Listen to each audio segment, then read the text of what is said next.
Taste the Daily. Periyar Maniammai Institute of Science and Technology, Thanjavur. The world needs you.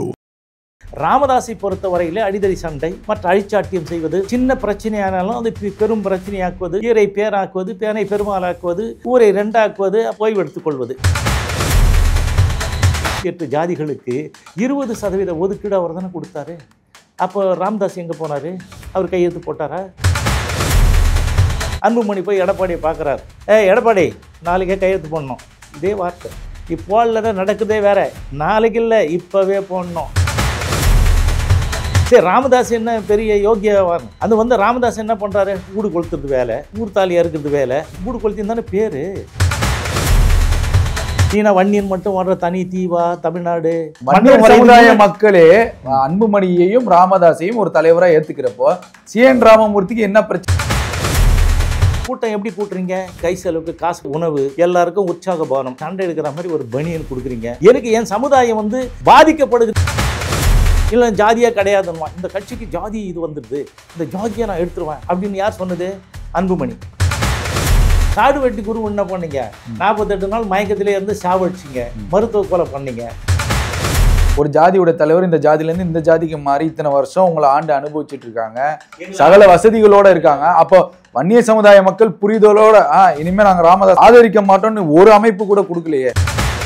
இப்ப அதுக்கு ஆதரவா 10.5% இடஒதுக்கீடுக்கு உரிமையாளர் நீங்கன்னா உங்க பின்னாடி ஒரு பலம் வாய்ந்த கூட்டம் இருக்கணும்ல, எதிர்க்கணும்ல அன்புமணியை. கட்சிக்கு அப்புறம் அது காணாம போயிடுங்க. ஐயோ பாவம் பாமக, பரிதாப நிலையில் பாமக, காணாமல் போகும் PMK. What's your plan for this holiday? எங்க கிட்ட விட்டுருங்க, நாங்க பாத்துக்கிறோம். GT Holidays. GT Holidays, South India's #1 travel brand. ராமதாஸை பொறுத்தவரையிலே அடிதடி சண்டை மற்ற அழிச்சாட்டியம் செய்வது, மற்றவர்களை சின்ன பிரச்சனையானாலும் அது பெரும் பிரச்சனையாக்குவது, ஈரை பேராக்குவது, பேனை பெருமாளாக்குவது, ஊரை ரெண்டாக்குவது, அப்புறம் சண்டை கிளப்பி விடுவது, ஓய்வெடுத்துக் கொள்வது. இதெல்லாம் வழக்கம். இதெல்லாம் வழக்கம் இல்லை, அதுதான் வேலையாக இருக்கு. ஸோ அவர் என்ன பண்ணாலும் இதை தான் பண்ணுவார். ஸோ அதுக்கப்புறம் சரி, நீங்கள் எது கேட்டாலும் அவர் ஒன்று ஒன்றா சொல்லிட்டு இருப்பார். நான் அந்த ஃபஸ்ட்டு அந்த இதுக்கு வரேன், பொது சொத்து வாரியத்துக்கு வரேன், இதை நான் தானே பண்ணேன், அதை தானே நீங்கள் பேசுகிறீங்க. நான் இப்போ எழுதுகிற புத்தகம் 70 புத்தகம் எழுதியிருக்கேன். அந்த புத்தகத்தில் இருக்க தானே நீங்கள் பேசுகிறீங்க. 57,000 காப்பி அடித்து எல்லா தமிழ்நாட்டில் இருக்க எல்லா லைப்ரரிக்கும் இலவசமாக கொடுத்தும் பண்ணியிருக்கிறேன். இது எல்லாம் இதுக்கு முன்னாடி ராமதாஸை தவிர, அவங்க பையனை தவிர வேற எதை பற்றியாவது எழுதியிருக்காங்களா? இல்லையே. விரல் விட சொல்லுங்கள், இல்லை. ஸோ இந்த மாதிரி வேற அஞ்சலி அம்மாள், நான் சொன்ன மாதிரி சர்தார் ஆதிக. இப்போ நீங்கள் சொல்கிற கருத்துக்கள்லாம் பிரதிபலிக்க மாட்டேங்குதே சார், உங்களை கண்டுக்கவே மாட்டுறாங்களே. யாரு? பாமக. அவங்க எது கண்டு? அது இல்லாத கட்சி கருதி தெரிஞ்சு கட்டுருமாற மாதிரி ஆச்சு. நீங்க ஒரு கருத்து சொல்றீங்க அப்படின்னா அதுக்கு ஒரு பிரதிபலன் இருந்துச்சுன்னா பரவாயில்ல. இல்ல பிரதிபலனே இல்ல திமுகவோட கைக்கூலியா இருக்கிறாருங்கிற விமர்சனங்கள்லாம் வருது. இல்ல அதுதாங்க.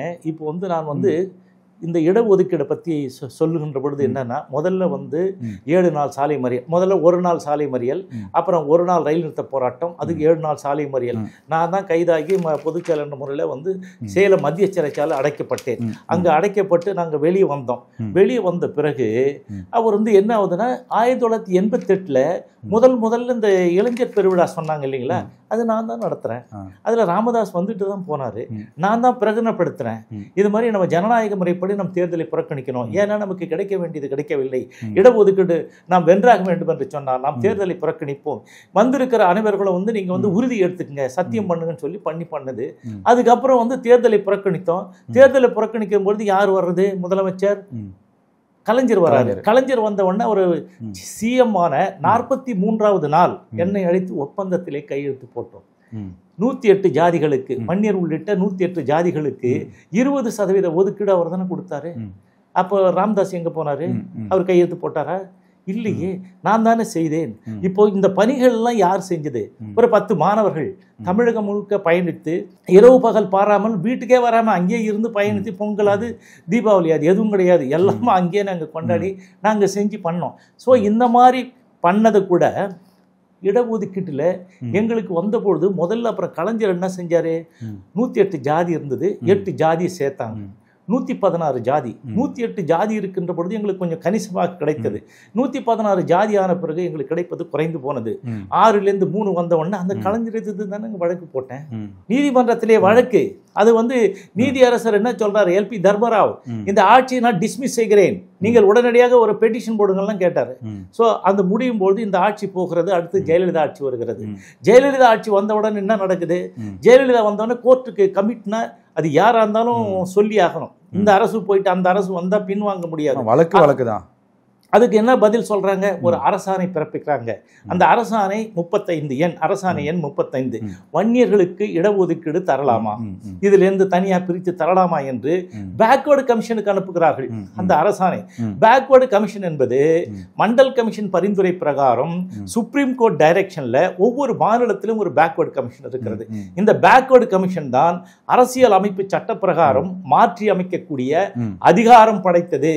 இவங்க தான் என்னன்னா இன்டர்ன் அனுப்புறாங்க. அப்போ அந்த நீதி அரசரா இருக்கிற ஜஸ்டிஸ் ஜனார்த்தன் தான் அனுப்புறாரு. அந்த 116 ஜாதியை 3ஆக பிரிக்கிறார். வன்னியர்கள் 10.5%, அடுத்தது 93 ஜாதி. அதுல யாரெல்லாம் இருக்காங்கன்னா இந்த கல்லர், மறவர், அப்புறம் இந்த இதெல்லாம் இருக்காங்கல்ல, நாடோடிகள், அரை நாடோடிகள், எல்லாரையும் சேர்த்து அது ஒரு 93 ஜாதிக்கு 7% ஒதுக்கீடு.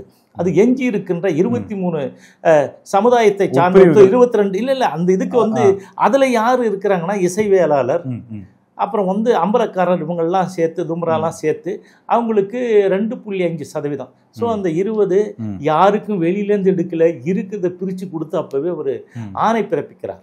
ஆணை பிறப்பித்து அனுப்புறாங்க. ஆனால் அது செயல்படுத்தலை, இந்த அரசு செயல்படுத்தவில்லை. அதுக்கப்புறம் 2015 எங்களுக்கு செயல்படுத்தணும்னு நான் கோர்ட்டுக்கு திரும்ப போகும்போது கவுல் அவர்கள் தான் சீஃப் ஜஸ்டிஸ். அப்போ மெட்ராஸ் கோர்ட்டினுடைய சீஃப் ஜட்ஜ் என்ன சொல்றாரு, உடனடியாக இதை செயல்படுத்துங்கள் அப்படின்னு ஃபைனல் ஆர்டரே போடுறாரு. அப்போ ஜெயலலிதா அவர்கள் என்ன பிரச்சனைனா, அவங்க ஜெயில் பெயில், உடல்நிலை சரியில்லை, அந்த பிரச்சனைனால இது காலதாமதமாகிறது. பிறகு காலம் இழுத்துக்கொண்டே அது என்ன பண்றாங்க, சட்டமன்றத்துல எடப்பாடி பேசுறாரு, என்ன ராமதாஸ் எல்லாம் அது அடுத்தது வர பேசும்போது இது CN ராமூர்த்தி போட்ட வழக்கு. புரட்சி தலைவி அம்மா அவர்கள் அரசாணை பிறப்பித்தார்கள். அது பேக்வர்டு கமிஷன் சேர்மன் இது பரிந்துரை பண்ணி இதை அனுப்பியிருக்கிறாரு, இதை நாங்கள் செயல்படுத்துகிறோம் அப்படின்னு சொல்லி சட்டமன்றத்தில் வாசித்தார். நோக்க காரணிகள் சொல்லிட்டு ரீசன்ஸ் அண்ட் ஆப்ஜெக்ட்ஸ் சொல்லிட்டு ஒரு ஸ்டேட்மெண்ட்டை வாசித்து தான் கொடுக்குறாரு. ஆனால் வெளியில் என்னாச்சு, அதுக்கு முதல் நாள் 2 நாளுக்கு முன்னாடி அன்புமணி போய் எடப்பாடியை பார்க்குறாரு. இதெல்லாம் தெரிஞ்ச உடனே தெரியும் என்ன சொல்றாரு, எடப்பாடி நாளைக்கே கையெழுத்து போடணும், இதே வார்த்தை. ரெண்டாவது என்ன, ஒரு முதலமைச்சரை இப்போ நடக்குதே வேற, நாளைக்கு இல்லை இப்பவே போடணும். அதான் இந்த மேட்ரு சென்சிட்டிவான மேட்ரு, நிறைய பேர் நிறைய தெரிஞ்சுக்கல பாவம். இப்போ இதெல்லாம் ஏதோ ஒரு போகுது ரன்னிங் இதுல போகுதுன்னு சொல்லிட்டு விட்டுறாங்களே தவிர இதெல்லாம் நடந்தது தானே. அவர் போகும்போது அவசரமா என்ன பண்ணாரு, ஒருத்தனை பிரஸ்ஸுக்காரனை காலை ஏற்றி உடச்சிட்டு ஓடிட்டாரு. ஸோ அப்புறம் சொன்ன பிறகு என்ன ஆகுது, இந்த இது இருக்குது இல்லைங்களா, பெருங்கலத்தூர்ல ஒரு கலவரம் பண்றாங்க. அது தெரியுது உங்களுக்கு, யார் அடிக்கிறீங்க, உன்னுடைய சகோதரனை, நீ யாருன்னே தெரியாது, டிராவல் பண்றவனை போட்டு கல்லை விட்டு அடிக்கிறீங்க. போலீஸ் பிடிச்சின்னு போய் ஒரு கல்யாண மண்டபத்தில் வைக்கிறாங்க, அந்த கல்யாண மண்டபத்தை உடைக்கிறீங்க. ஸோ இந்த மாதிரி வன்முறை செய்து இவர்கள் ஒரு தீர்வுக்கு வன்முறையை தான் கையில் எடுக்கிறாங்க. தீர்வு இல்லை, எப்பயுமே வன்முறை தான், வன்முறையாளர்கள் தானே. சரி, ராமதாஸ் என்ன பெரிய யோகியவான், அது ராமதாஸ் என்ன பண்றாரு, ஊடு கொளுத்துறது வேலை, ஊர்த்தாலியா இருக்கிறது வேலை, ஊடு கொளுத்தின்னு தானே பேரு. அது இல்லாம ராமதாஸ் என்னைக்காவது ஒரு சாதாரணமா இருந்திருக்காரா, ஈர பேனாக்குவாரு, பேனை பெருமாள் ஆக்குவாரு, பெரும் பிரச்சனையா ஊரை 2ஆவது உத வாங்க விடுவாரு, மருத்துவர். அதுக்கப்புறம் வர மருத்துவனான்னு. சரி, இந்த இதுல வரும்போது என்ன ஆகுதுன்னா, இதெல்லாம் பண்ணிட்டு நீங்க என்ன பண்றீங்க, இது வன்முறையினால வருது, வன்முறை வந்தவனே எங்களால கொடுத்துட்டாங்க அப்படின்னு சொல்லி அவங்க சொல்றாங்க. ஆனா இதை எடப்பாடியும் மற்றவங்களுக்கும் அவங்களுக்கெல்லாம் வெட்கமே இல்லை, எந்த அரசியல்வாதிகளுக்கும். ஏன்னா 9 ஆண்டு கால தாமதத்திற்கு பிறகு, அதுவும் நான் பிப்ரவரி 2021 வழக்கு போட்டு இந்த ஆட்சி டிஸ்மிஸ் செய்யுங்கன்னு சொன்ன பிறகு சட்டசபையை கூட்டி இதற்கான தீர்மானத்தை கொண்டு வருகின்ற பொழுது என்ன நடக்குது, காலையில அந்த தாப்பாண்டியன் இறந்து போறார். அன்னைக்கு. அதனால வந்து நினைவு நாள கொஞ்சம் தள்ளி வச்சிடறாங்க சட்டமன்றத்தை. அதுக்கப்புறம் வந்து மதியானம் 3 மணிக்கு பிறகு எடுக்கிறாங்க, எடுத்துட்டு அறிவிக்கிறாங்க. ஸோ உடனே அதுக்கப்புறம் தேர்தல் தேதி அன்னைக்கு அறிவிச்சிட்டாங்க. கடைசி நேரத்தில் அறிவிக்கல. அது இத்தனையா இப்போ கேஸ் போட்டதுனால நிர்பந்தத்தினால அறிவிச்சு சட்டப்படி நீதிமன்றம் சொன்னதை தான் நாங்கள் செயல்படுத்த சொல்றோமே தவிர இதுக்கு முன்னாடி அவங்க எப்பயாவது 10.5ன்னு கேட்டிருக்காங்களா? கேட்டதில்லை. அவங்களுக்கு அதை பத்தி அதுல வந்து உரிமை கொண்டாட தகுதி இல்லை அவங்களுக்கு. உரிமை அதை பத்தி பேசவே இடஒதுக்கீட்டுக்கு என்ன இருக்குது? நீ என்னைக்கா பேசுனியா? அவனுக்கு வந்து யோகிதா நான் சொல்றதெல்லாம் எப்போ பாமகவில் பண்ற அட்டூழியம் அழிச்சாட்டியத்தெல்லாம் நான் தானே தோல் உரிச்சு காமிச்சிட்டு இருக்கேன். பாமகவுக்கு எனக்கு என்ன இருக்குது? பாமக வேறு, என்னுடைய கட்சி வேறு. நான் பாமகவை எனக்கு வேணும்னு தான் வழக்கு போட்டேன். அது இத்தனை ஆண்டு காலம் இழுத்து அடிச்சு இப்பதானே எனக்கு கட்சி கொடுத்துருக்காங்க. பாட்டாளி என்ற பெயரை யாரும் பயன்படுத்தக்கூடாது. 7 எம்பிகள் இருக்கிறோம். நாங்கள் வந்து 11 ஆண்டு காலம் அமைச்சரவையில் இருக்கிறோம். 100 கோடி மக்கள் ஆள்றதுலாம் தானே சொல்லி நீங்க ஸ்டேட்மெண்ட் அஃபிடவிட் ஃபைல் பண்ணீங்க கோர்ட்ல, சுப்ரீம் கோர்ட்லாம், இது எலெக்ஷன் கமிஷன்லாம். ஸோ அதெல்லாம் தாண்டி நம்ம வந்திருக்கிறோம். ஆனால் இவர்கள் வந்து என்னன்னு கேட்டிங்கன்னா, ஒரே நாளில் 7 அம்பேத்கர் சிலையை திறந்தோம். கரெக்டுங்களா? எல்லாம் திறக்கிற. அப்புறம் ஏன் அவங்க கூட சண்டை போட சொல்ற? தப்பா பேசுற? தப்பு இல்லையா? நீ நான் வன்னியன் மட்டும் வாழ்ற தனி தீவா தமிழ்நாடு? சொல்லுங்க, வன்னியன் வாழ்ற தீவா அது? நீ எல்லாருமே இணக்கமா இருக்கணும், சுமூகமா இருக்கணும், எல்லாரோட சமமா இருக்கணும், எல்லாருக்குமானது தானே. உனக்கு மட்டும் என்ன கொம்பா முளைச்சிருக்க? எல்லாரும் மாதிரி மனுஷன் தானே. அப்போ வந்து நீ வந்து என்ன சொல்ற? நீங்கள் சத்திரியர்கள் அப்படி சும்மா விட்டுட்டு கையை புறுக்கிறது, அசிங்கம் பண்றது, இதெல்லாம் யார் பண்ற வேலை? நான் வந்து சொல்றேன், இந்த ராமதாஸ் சொல்றேன், உனக்கு வயசான ஆள் தானே, உன்னால ஒன்றும் பண்ண முடியல, அது பண்ண முடியல, இது பண்ண முடியல, குல தெய்வம் என்ன சொல்றாங்க, காலில் வந்தா கடவுள்னு சொல்றாங்க அப்படிலாம். நான் தான் நிறைய அவர் வயசாகலன்னு தான் நீச்சல் குளத்துல நீச்சல் அடிச்சலாம். நீங்க தானே இது வந்து அவர் வந்து மரியாதை குறைவா பேசாதீங்க, ஒரு வயசானவர் அப்படி. எனக்குலாம் வயசாகலையா? அவனை தான் நான் தான் இவன் தான் ராமதாஸ்னு அறிமுகப்படுத்திய தலைவர் தானே நான். நீங்க பாருங்க. அப்போ வந்து ஸோ இவர் வந்து என்னன்னா தான் குடும்பம் வாழணும், தான் வாழணும், அந்த இதுக்காக வந்தாச்சு. இந்த கட்சியை வந்து அப்படி கொண்டு வந்தாச்சு. மாறி மாறி கூட்டணி வச்சு பச்சோந்தி வெட்கப்படுற அளவுக்கு போயாச்சு. அரசியல்னா அரசியல் வியாபார இதையும் தாண்டி விபச்சாரி என்ற நிலைமைக்கு வந்துட்டாங்க. இவங்க 2 பேருக்குமே வெட்கம் என்பதே இல்லை. அரசியல் விபச்சாரிகளுக்கு வெட்கம் என்ன இருக்கிறது? ஸோ இந்த மாதிரி இவங்க போயிட்டு இருக்காங்க. போன பிறகு இப்போ என்ன நடக்குது? நீங்க வந்து கேள்வி கேட்குறீங்க. ராமதாஸ், அன்புமணி, அவர் என்ன சொல்றாரு? ராமதாஸ் ஒரே அடியா சொல்றாரு, தந்தை சொல்மிக்க மந்திரம் இல்லை, நான் சொன்னதான் நீ கேட்கணும். அதுக்கு தான் அவர் சொல்றாரு. பிடிக்குதா? இது நான் வச்ச கட்சி, நான் தான் நிறுவனர், நான் சொல்றதான் நீ கேட்கணும், ஏன்னா கிளம்பே அப்படின்னு சொல்றாருங்க. இது மட்டும் இல்ல, நான் அப்புறம் வந்து இப்ப இதுல இன்னொரு தகவல் வருது அப்படின்னா, அன்புமணியை விட சௌமியாவோட அதிகாரம் தான் அதிகமா இருக்குங்கிறாங்க. அது அடுத்தது வரேன். இப்ப நீங்க இது சொன்னீங்க, அன்புமணி நிலைமை என்ன? மனைவி சொல்லே மந்திரம். அவங்க தந்தை சொல் மிக்க மந்திரம் இல்லை. இங்க சௌமியா சொல்ல மனைவி சொல்லுதான் அன்புமணிக்கு மந்திரமா போச்சு. ராமதாசனுடைய செண்டு சுசீலா கையில இருக்குது, இவருடைய செண்டு வந்து சௌமியா கையில இருக்குது. 2 பேரும் 2 பக்கம் இருக்கிறாங்க. இப்போ இதுதான் நடந்துட்டு இருக்குது. இது வந்து நாங்கள் வந்து குடும்ப கட்சினா இந்த குடும்பம் தான் நடந்துன்னு இருக்குது. இந்த பிரச்சனை தான் வெளியே வந்துட்டு இருக்கு. சரி, இந்த இளைஞர்களுக்கெல்லாம் வழிகாட்ட போறேன்னா வழிகாட்டினீங்க, ஏதாவது ஒன்று பேசுனீங்களா? இல்லைங்க. அன்புமணியை திட்டுறது வேலை, அவர் அப்பாவை திட்டுறது இவருக்கு வேலை. இதுதான் கட்சி, இதுதான் இப்போ போயிட்டு இருக்கு. ஸோ இப்போ அன்புமணி வந்து என்ன பண்ணாரு? ஏதோ மாநாடு நடத்தினாரு. போன அன்னைக்கு மாநாடு போது என்னங்க பிரச்சனை? முதல்ல என்ன போடுறாரு? அன்புமணி தலைமையில் மாநாடு நடைபெறும்னு அவர் பதிவு போடுறாரு. அடுத்த 5வது நிமிஷம் ராமதாஸ் தலைமையில் மாநாடு நடந்து அவர் போட்டுக்கிறாரு. இன்னும் 5வது நிமிஷத்துல சௌமியா அன்புமணி அன்புமணி ராமதாஸ் தலைமையில் தான் நடைபெறும்னு போடுறாங்க. ஸோ அந்த தலைமைக்கே இவ்வளோ பிரச்சனை. உடைந்த கண்ணாடிங்க, இது ஒட்டுறதுக்கு வாய்ப்பு இல்லை. ஏன்னா சொத்துனா பிரித்து கொடுக்கலாம், கட்சி எப்படி பிரித்து கொடுக்க முடியும்? இப்போ அன்புமணிக்கு இருக்குது மகள் வாரிசு, அவங்களுக்கு வந்து இவருடைய மகள் 3 பேருங்க.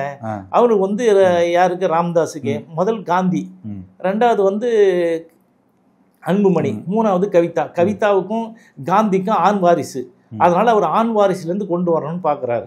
ஸோ பெண் வாரிசு வந்து வேண்டாம், இது அன்புமணியோட முடியட்டும். இப்போ அவருடைய டிஸ்பியூட் வேற வந்துச்சு இல்லை? பிறப்பில் அவர் என்ன? பிறப்பில் இருளர், படிப்பால் பறையர், இப்போ நடிப்பில். அது நீங்க எவ்வளவு பேசினாலும் வன்னிய சமுதாய மக்கள் கேளுங்க. நடிப்பில் யாரு? சத்திரியன் சொல்லிட்டு ஊர் சண்டையெல்லாம் வாங்கின்னு இருக்கிற. இது என்ன மாதிரி ஒரு இந்தியாவில் மதம் மாறுவதற்கு சட்டம் இருக்கிறது. ஒரு இஸ்லாமியர் கிறித்துவத்தை தழுவலாம், கிறிஸ்டியானிட்டிக்கு போகலாம். கிறிஸ்டியானிட்டி யாருக்கு போனாலும் இந்துவா கூட வரலாம். ஆனால் ஒருத்தவங்க ஒரு ஜாதியில் பிறந்துட்டா இங்கே சட்ட பிரகாரம் மதம் இது ஜாதி மாற முடியாது. இப்போ வந்து ஒரு ஜாதியில போனா அதுதான் சாவுறவரெல்லாம் அதே தான். ஆனா நீ ஒரு 3 இடத்துல மாறி வித்தை காமிக்கிறிய, சத்தியம் பண்ணிருக்கிறிய, உன்னுடைய சர்டிபிகேட்னால தான் உன் வேலையே போச்சு. இரு சர்டிபிகேட் கொடுத்து எப்படி படிச்ச, ஸ்கூல்ல எப்படி படிச்ச, காலேஜ்ல எப்படி படிச்ச, இதெல்லாம் தானே கேட்கிறோம். இது அரசாங்க நடவடிக்கை எடுத்தது, நானா வந்து சொல்லலையே. அரசு நடவடிக்கை எடுத்து உன் வேலை எல்லாம் கிடையாது.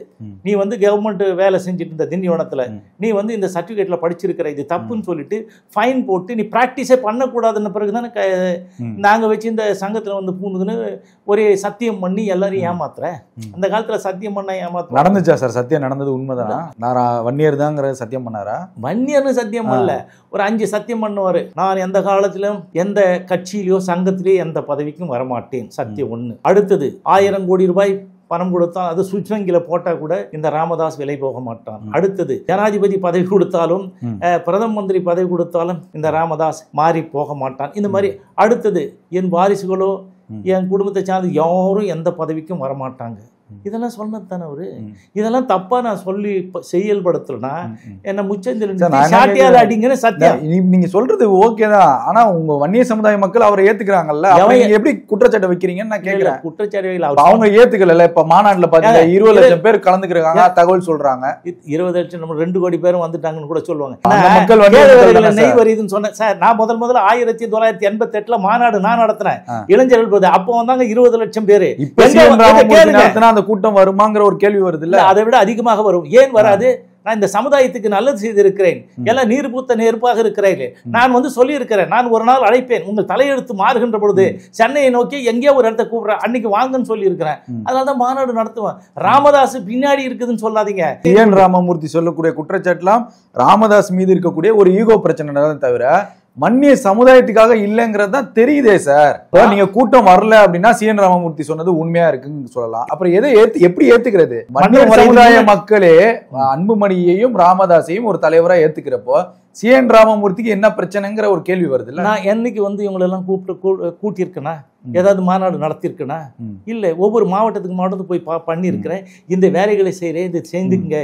இன்றைக்கு கூட நீங்கள் யாரும் வர வேண்டாம். நான் என்ன சொல்கிறேன், எப்படி நான் வந்து அறிவாயுதம் ஏந்தி ஏன் போராடுறேன்? நீங்க வந்து 7 நாள் சாலை மறியிடும்போது முதல்ல பாப்பனப்பட்டு ரங்கநாத கவுண்டர் துப்பாக்கியால சுட்டு கொள்றாங்க. 2வது சிறுதொண்டமாதேவி தேசுங்க ராணுவ வீரனை கொள்றாங்க. சோ உயிரை மட்டுமே ஆயுதமாக ஏந்தி போராடிய இந்த சமுதாயம் உயிரை இழக்கக்கூடாது, இனிமேல்ட்டு அறிவு ஆயுதமாக ஏந்தி போராடுவோம் அப்படின்னு சொல்லிட்டு அறிவாயுதம் ஏந்தி தானே எல்லாம் வழக்கெல்லாம் போட்டு நான் செய்கிறேன். இத்தனை கோடிகள் செலவு செய்து இந்த சமுதாயத்தில் வாழ்வாங்கு வாழ வேண்டும், நல்லா படிக்கிறோம், அதற்கான ஏற்பாடுகளை செய்வது நானா ராமதாஸா? சரி, இது அந்த கூட்டம் உங்க பின்னாடி இருக்கான்னு நான் கேள்வி கேட்கிறேன். அந்த கேள்விக்கு நீங்க பதில் இல்ல இல்ல. மொத்தம் 3 கோடி பேர் இந்த வன்னிய சமுதாயத்துல. இவரு என்ன ஆச்சு, முதல்ல நாங்களாம் இருக்கும்போது 10 விழுக்காடு வந்து ஓட்டு வாங்குறீங்க. இப்ப கழுத தெரிஞ்சு கட்டரும்பாய் எவ்வளவு இருக்குது? 1% தான். அப்ப நீ 1% ஓட்டை கூட வாங்காத நீ வந்து பேசலாமா? எல்லாரும் எல்லா கட்சியிலும் இருக்கிறாங்க. எனக்கு என் சமுதாயம் வந்து பாதிக்கப்படுகிறது என்பதற்காக நான் குரல் கொடுத்திருக்கிறேன். அவங்களுக்கு எதிராக இல்லைங்க, இந்த சமுதாயம் முன்னேற வேண்டாம், இதெல்லாம் பயன்படுத்திங்க இளைஞர்களே, உங்களுக்கு எல்லாம் கூட்டம் வருமா சார்? இல்ல, நடந்த பிறகு நீங்க வந்து அப்புறம் கேள்வி கேளுங்க. ஏன் கூட்டம் என்ன வர்றது? எல்லாம் இவெல்லாம் கூட்டிட்டு வர்ற கூட்டம் எப்படி கூட்டுறீங்க? எல்லாருக்கும் உற்சாக பானம், கரெக்டுங்களா? அடுத்தது உணவு. 3வது ஒரு ரவுடி மாதிரி சண்டை எடுக்கிற மாதிரி ஒரு பனியன் கொடுக்குறீங்க. 4வது வந்து கை செலவுக்கு காசு கொடுக்குறீங்க. எல்லாமே தூக்கி போற எலும்பு துண்டை தின்னுகிட்டு சிலர் பேசுறாங்கன்னு குறிப்பிடாரு. அது CN ராமமூர்த்தியவா இல்ல அரசியல் விமர்சகர்களான்னு தெரியல. எலும்பு துண்டு வாங்குறவ நீயா யாரு? ஒவ்வொருத்தரையும் பெட்டி வாங்கிக்கினே கேவலப்படுத்துறவன் யாரு? நாங்க ஊருக்கு போனாலும் எங்க கொடியை பார்த்தால சூட்கேஸ் பார்ட்டி வந்துடுதுன்றான். சூட்கேஸ்க்கு எங்களுக்கு என்ன சம்பந்தம் இருக்குது? சூட்கேஸ் வாங்கிய பழக்கப்பட்டவன் நீ, அது எல்லாருக்கும் தெரியும். சரி, நீ அடிச்ச கொள்ளை எவ்வளவு இருக்குது? நாங்க வந்து எந்த பதவிக்கும் போகாம சமுதாயத்துக்காக வேலை செஞ்சுட்டு இருக்கோம். நான் வந்து கருணாநிதி எதிர்த்து வழக்கு போட்டு நாங்க ஜெயிச்சிருக்கிறோம், கரெக்டுங்களா? அதே மாதிரி ஜெயலலிதா ஒன்று இருக்கும்போது அவங்களையும் எதிர்த்தும் வழக்கு போட்டு ஜெயிச்சிருக்கோம். அப்போ ஜெயலலிதா கூட ஒப்பிட்டு தான் அவர் சொல்றாரு, திமுக தூக்கி போடக்கூடிய எலும்பு துண்டை தின்னுக்கிட்டு நம்மளை எதிர்க்கிறாங்க, நம்ம மாநாடை பத்தி குறை சொல்றாங்க, நம்ம சமுதாயத்தை பத்தி குறை சொல்றாங்கன்னு சொல்றாரு. அதுக்கும் கைத்தட்டல் வருது. இப்ப நம்ம இது வன்னிய மக்களே ஏத்துக்கிறங்கிறப்ப CN ராமமூர்த்திக்கு ஏன் கோபம் வருதுங்கிறது தெரிய மாட்டேங்குது. 10.5க்கு அப்பன் நான், நீ யாரு? எதுல சேர்த்திக்க? நான் தான் சொல்றேன், நீ சரியில்லாத பையன், நீ ஏமாத்த. அதுக்கு ஆதரவா 10.5% இடஒதுக்கீடுக்கு உரிமையாளர் நீங்கன்னா உங்க பின்னாடி ஒரு பலம் வாய்ந்த கூட்டம் இருக்கணும்ல, எதிர்க்கணும்ல அன்புமணியை. இல்ல, அன்புமணி எதிர்க்கிறது. இது வந்து 3 கோடி மக்களுங்க வந்தது. நாங்க 40,000 பேர் இருப்பாங்களா? உங்களுக்கு தெரியுமா அது என்னன்னு? 20 லட்சம் பேருங்கிறாங்க அவங்க நீங்க அதே மாதிரி அவங்க சொல்றதை மட்டும் சொல்லுங்க. ஏனென்றால் அவர்கள் 7 மத்திய மந்திரிகளாக இருந்திருக்கிறார்கள், 11 ஆண்டு கால மத்திய அமைச்சரவையில கோல் வச்சிருக்கிறார்கள், கொள்ளையடித்திருக்கிறார்கள். அந்த பணம் இருக்குது. அவங்க சொல்றதெல்லாம் நீங்க கேக்குறீங்க. இப்போ வந்து இதெல்லாம் இருக்குது, 8 வழிச்சாலை நாங்க பண்ணுவோம், இதை பண்ணுவோம். யார் 8 வழிச்சாலைக்கு வழக்கு போட்டது? பூவலைக்கு நண்பர்கள் சுந்தரராஜன் அவர் போட்டார். இவங்களாம் இம்ப்ளீட் ஆனவங்க. ஆனா அவர் சொன்ன அவரு சொல்லு அம்பலம் ஏறிதா? அது வந்து யாருக்கு இல்லை, ஊடகங்கள், அந்த ஊடகங்கள் அதை பெருசுப்படுத்தி பண்ணல. அதே மாதிரி இது எல்லாம் மதுவிலக்கு ஒழிப்போம், மதுவிலக்கு அதுக்கு யார் கேஸ் போட்டது? மே 17 இயக்கம். அவங்களெல்லாம் நல்லா பண்றீங்களா? நீங்க தான் பண்ணிக்கிட்டு இந்த மாதிரி செஞ்சா மாதிரி பண்ணிக்கிறீங்க. அவங்களுக்கு தான் இம்ப்ளீட் ஆனவங்க, அதோட சேர்ந்து போனவங்கள தானே தவிர இது வந்து நான் சோலோவா செய்யறேங்க, எனக்கு என் மக்கள் வரணும், கூட்டம் வரணும், நான் என்ன பண்ண போறேன்? மக்கள் வந்து எலும்பு துண்டு வாங்க போறேன்னா? இல்ல மக்கள் என் பின்னாடி நான் தேவைப்படும் போது நான் அழைக்கும் போது வர சொல்லுவேன், கண்டிப்பா வருவாங்க, அது சந்திப்பாங்க. அதுக்கான காலம் நெருங்கி கொண்டு இருக்கிறது. அவங்க வாங்குற எலும்பு துண்டை, அவர்கள் வாங்குற பிச்சை கேவலமானவர்கள் அவர்கள் தான் வந்து இந்த வேலையெல்லாம் செய்யறாங்க. யாரு வாங்குறாங்களோ யாரு போறாங்களோ அங்க பேசட்டும். மாநாடு வந்து வெற்றி பெற காரணம் வந்து நானோ ஐயாவோ இல்ல, நீங்க தான், மக்களாகிய நீங்க தான், சமுதாயமா. மாநாடு என்னங்க வெற்றி பெற்று என்னங்க? நான் இளைஞர்களுக்கு வழிகாட்ட போறேன்னு கூட்டிங்க, இளைஞருக்கு ஏதாவது வழிகாட்டினீங்களா? அதை சொல்லுங்க. அதுனா அதெல்லாம் இல்லைங்க. அவர் தான் வந்து தேர்தல் கூட்டணி யார் வைக்கிறோம்? அன்பு ராமதாஸே சொல்றாருல்ல, அன்புமணி நீக்கிட்டார். அன்புமணி என்ன சொல்றாரு? நானே நிறுவனர், நான் தான் தலைவர், இன்றையிலிருந்து செயல்படாத ஒருவர் செயல் தலைவர். அவர் ஏற்கனவே இந்தியாவிலே அட்டண்டன்ஸ் உள்ளவர். யாரு? அன்புமணி அட்டண்டன்ஸ் உள்ளவர் தானே. அவருக்கு வந்து செயல்படாதவர் செயல் தலைவர்னு கொடுத்துட்டு நீ ஓரம் போட்டுட்டாரு. ஸோ இது என் கட்சி, நான் வச்சுதான் சட்டம்னு சொல்றாரு. ஸோ அன்புமணி என்ன சொல்றாரு? நான் பொதுக்குழுல மே 21 மே மாதம் 28ஆம் தேதி 21வது ஆண்டு 22 வந்து நான் தான் வந்து பொதுக்குழுவால் தேர்ந்தெடுக்கப்பட்டேன், என்னை நீக்க முடியாதுன்னு சொல்றாரு. அதெல்லாம் இவரெல்லாம் பார்ப்பார். இதே மாதிரி எவ்வளோ தலைவர்கள் நீக்கி அசிங்கம் பண்ணி வெளியே அனுப்புறதுல வெளியில சொல்றதுக்கு வாய்ப்பு இல்லாம போச்சு, அவங்ககிட்ட பணம் இல்லாம போச்சு. இல்லைன்னா அவன் வந்து அமைதியாகி சரி இவங்ககிட்ட மல்லு கட்ட வேணா, நம்மளை அடிக்கிறான் துன்புறுத்தலான்னு சொல்லிட்டு ஒதுங்கி போனாங்களே தவிர, இப்போ அன்புமணி வந்து கேட்கும்போது என்னாச்சு, என்கிட்ட இருக்கிற மாதிரி இருக்குது அப்படின்னு சொல்லிட்டு அவர் வந்து பொதுக்குழுக்கு போறவங்களாம் கட் பண்ணார். 13 பேர் கலந்துக்கிட்டாங்க. 6 மாவட்ட செயலாளர், 7 மாவட்ட தலைவர், மொத்தமே அதுதான். அப்போ நீங்க என்ன அப்படியே சமுதாயம் அங்கே நீண்டுதா? இப்ப ஏன் சொல்லுங்களேன் பதில். அது வந்துடுது. அப்ப சரி இவ்வளவு கூட்டம் கூறவங்க ஏன் உடனே பயந்து போய் அரசாங்கம் 10.5% அறிவிக்கல? அதுக்கு ஒரு பெரிய போராட்டம் இருக்குன்னு சொல்லியிருக்காரு. இல்ல அவர் சொல்லுவார், இது நான் கூட கேட்டேன், டேய் குடுகுடுக்காத வயசுல என்னடா கிரிக்கெட் போராட்டம் அறிவிக்கிறேன், அங்க ஏதுடா அதுல இருந்து போராட்டம் பண்ண யாருமே பார்க்காத போராட்டமா அந்த போராட்டம். ஆமா, அவனை கண்ணை முடிக்கணும், பூனை கண்ணை முடிக்கணும், வீட்லயே உட்காந்துன்னு பாத்துக்க வேண்டியதான். ஏன் சார் யாராவது வருவாங்களா? நீங்க வேற. அதாவது வந்து நினப்பு பொழப்ப கெடுக்குதுன்ற மாதிரி இதே மாதிரி தானே 1987 அப்புறம் எப்போ வந்தாலும் நாங்கள் பாரு இன்னொரு போராட்டம் அப்படியே சும்மா அவரை வந்து மிரட்டுறதுக்கு, துட்டு வசூல் பண்றதுக்கு அதுதான் நடக்குதே தவிர வேற ஒன்றும் இல்லை. ராமதாஸ் வந்து அன்புமணி சொல்றாருல, எங்க அப்பா இங்க இல்லாம வேற மாநிலத்தை பிறந்தா இந்தியாவுக்கே தலைவர், பெரிய தலைவரா இருப்பாரு, ஜனாதிபதி ஆயிருப்பாரு, இதுவா இருப்பாரு, இல்லைன்னா பரவாயில்ல பாரத் ரத்னா அவார்டாவது கொடுங்கன்னு கேட்கிறாரு. ஸோ அதுதான் அவங்க அப்பாவுக்காக அதை கேட்கிறாரு. பிள்ளைக்கு இவரு என்ன சொல்றாரு, இவனை மாதிரி ஒரு ஆளு நீங்க பார்க்கவே முடியாது, யார் வேணாலும் நேருக்கு நேரம் பேட்டி கொடுக்கன்றாரு. சார் இவங்க வந்து என்ன சார் சொல்றது, இது வந்து பத்திரிகைகள் மற்றவங்கள்லாம் இருக்காங்கல்ல, இவ்வளவு நாள் அதெல்லாம் படிச்சவங்க விவரமானவங்கலாம் கூட யாரும் தெரியாம விஷயம் தெரியாம போயிட்டு இருந்தது. இப்பதான் எல்லாம் வெளிச்சமாயிடுது. ஒரு முக்கியமான ஒரு விஷயமும் சொல்லியிருந்தாரு. ஒரு திமுகவை சேர்ந்த ஒரு விஐபி வந்து வீட்டுக்கு பத்திரிகை வந்திருக்காராம். கேளுங்க, அதை கேட்டுக்கிட்டீங்கன்னா அதுக்கு பதில் சொல்லுவீங்க. திமுகவோட விஐபி வந்து பத்திரிகை வச்சாராம். அவர் வச்சுட்டு உங்களுடைய மாநாடுலாம் நாங்க பார்த்தோம், ரொம்ப அருமையான விஷயங்களை சொன்னீங்க அன்புமணி சார், உங்க சமுதாயம் இவ்வளவு பின்தங்கி இருக்காங்கிறத நீங்க சொல்லிதான் நாங்க தெரிஞ்சுக்கிட்டோங்கிறாங்களாம். அவ்வளவு பின்தங்கிய சமுதாயமா வன்னியர் சமுதாயம்ங்கிற ஒரு கேள்வி வருது. இல்ல அவன் சொல்லுவான், என்ன சொல்றான் தெரியுமா, நான் மட்டும் பிறக்கலனா பாவனம் கட்டிக்கிட்டு இருந்திருப்பாங்க, நான் மட்டும் பிறக்கலனா என்ன மாதிரி கேவலமா பேசுற இந்த சமுதாயத்தை பத்தி. எல்லாரும் வந்து தெருக்கோடியில் நின்று இருப்பாங்க, அது இதுன்னு சொல்லிட்டு ஏமாத்துறிய. டேய், மெடிக்கல் காலேஜ்ல 9 மெடிக்கல் காலேஜ் வன்னியர் கையில் இருக்குது. 525 பொறியியல் கல்லூரியில நான் சொல்றேங்க, 225 பொறியியல் கல்லூரி நிர்வாகம் பண்ற சொந்தக்காரன் யாருன்னா வன்னியர். இன்னொன்னு இல்ல, ஒரே ஒரு மாவட்டத்துக்கு தர்மபுரியில யாருக்கும் எந்த கல்லூரியுமே கிடையாது. எல்லா கல்லூரியும் சயின்ஸ் அண்ட் ஆர்ட்ஸ்ல இருந்து இன்ஜினியரிங் காலேஜ் வரலாம் யாரு இருக்குது, வன்னியர் கையில் தான் இருக்குது. ஸோ கல்வியில எல்லாத்திலையும் வச்சுட்டு இருக்காங்க. இந்த சமுதாயம் 3 கோடி மக்கள் இருக்கிறாங்க, அதுக்கு ஏத்த மாதிரி பணக்காரனும் இருக்கிறான், அதுக்கு ஏத்த மாதிரி ஏழையும் இருக்கிறான். ஆனா நீ என்ன பண்ற, இந்த மாதிரி பேசு. இது கேட்டதுக்கு அப்புறம் யாராவது இருப்பாங்களா? இரட்டை விட பேச்செல்லாம் பேசுவாரா சார் ராமதாஸ்? அவன் வந்து ஃப்ராடுங்க. அவன் பொய்யை தவிர வேற என்னங்க உண்மை பேசினா? அவன் சத்தியசீலர்னு சொல்லிக்கிறாங்க. சத்தியம் நேரில் எப்படி பேசுவாரு கட்சிக்காரங்கள்ட்ட? கட்சிக்காரங்கிட்ட வந்தவொடனே காலில் ஒன்று அங்கே வரும்போதே அவனை மிரட்டி விடுவாங்க. சரி இவன் தான் சொல்கிறான் நான் இப்படி நடக்கிறேன் போகிறேன்னா போன மாதிரி படுக்க வச்சிடுறீங்க, ஒரு காலுக்கு ஒரு தலையாணி வச்சிருங்க, அப்படியே பணத்தை சுற்றி தான் எல்லாம் வரான். பக்கத்தில் இன்னொரு பணத்தை படுக்க வச்சிடறான் அவங்க கொண்டாடிய, அவங்களையும் சுற்றிட்டு கும்பிடு போட்டு போயின்னுக்கிறான். உள்ளே வந்தால் என்ட்ரிக்கு இவ்வளோ ஃபீஸு. வயசானவன்றதுக்காக திருடன் சொல்ல மாட்டீங்களா? அஞ்சு பேர் போன மாதிரி தானே படுக்க வச்சிருக்கிறாங்க. அசைய மாட்டான் ஒன்றும் மாட்டான், திடீர்னு வரும் சார் ஏதாவது வருங்க. அப்புறம் வந்து ஸ்விம்மிங் பூல்ல குத்தாட்டம் போடுவான். இதெல்லாம் என்ன இதுங்க? அது வந்து படம் எடுத்து போடுவான். இதே மாதிரி டாட்டு குத்திக்கின்னு நான் தான் 10.5% கொண்டு வந்தேன்னு சொல்லிட்டு அவன் பண்ணுவான். இல்லை ஜாதியா கிடையாதுமா, இந்த கட்சிக்கு ஜாதி இது வந்துடுது, இந்த ஜாதியை நான் எடுத்துருவேன் அப்படின்னு யார் சொன்னது?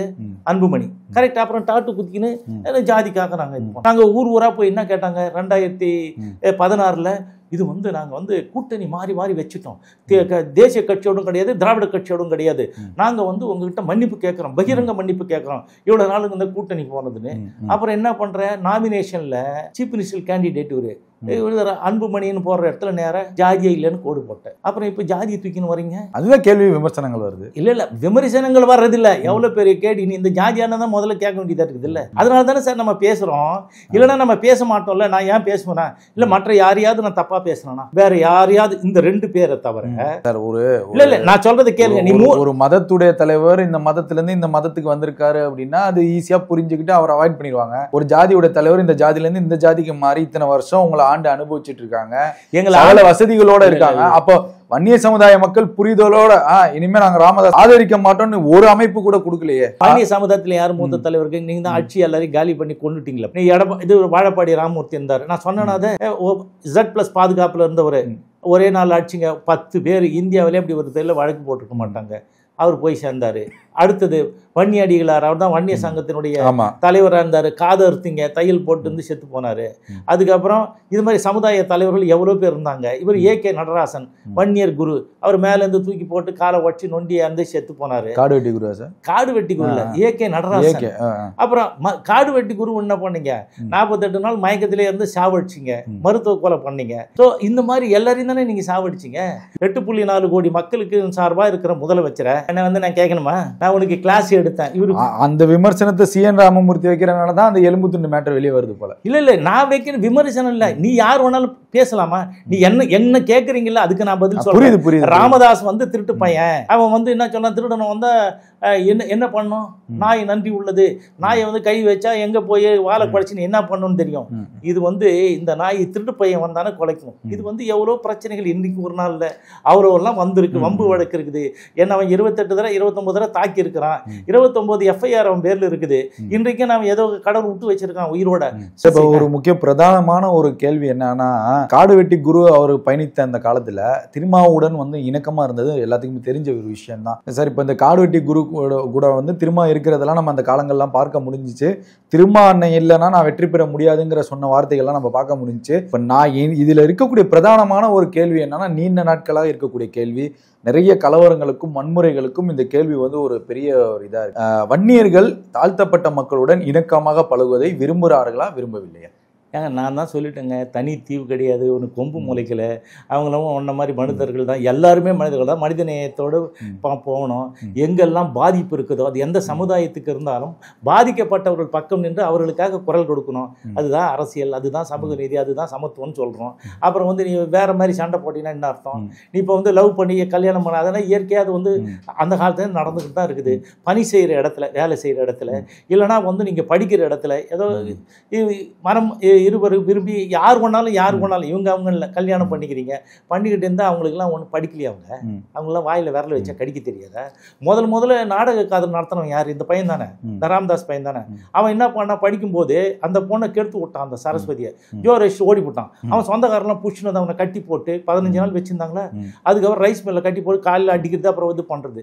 அதுக்கப்புறம் கொண்டு போய் அவனுக்கு வந்து கல்யாணம் பண்ணி வச்சாங்க. இப்போ இந்த 2026 தேர்தலுக்கு இன்னும் சிறிது காலம் தான் இருக்கு. இப்போ இதெல்லாம் வந்து பாட்டாளி மக்கள் கட்சிக்கு வந்து பிரதிபலிக்குமா தேர்தல் சமயத்தில்? இல்லை இவ்வளோ குற்றச்சாட்டுகள் விமர்சனங்கள்லாம் வன்னிய சமுதாய மக்கள் உணர்ந்து அவர்களை எதிர்க்க துணிஞ்சிருவாங்களான்னு கேட்குறேன் தேர்தல் களத்துங்களில். ஏங்க ஏற்கனவே ஒன்றும் இல்லாமல் போச்சு. கட்சி என்ன ஆச்சுங்க, ஆரம்பத்தில் வரும்போது பானை சின்னம் 10% ஓட்டு வாங்கணும்.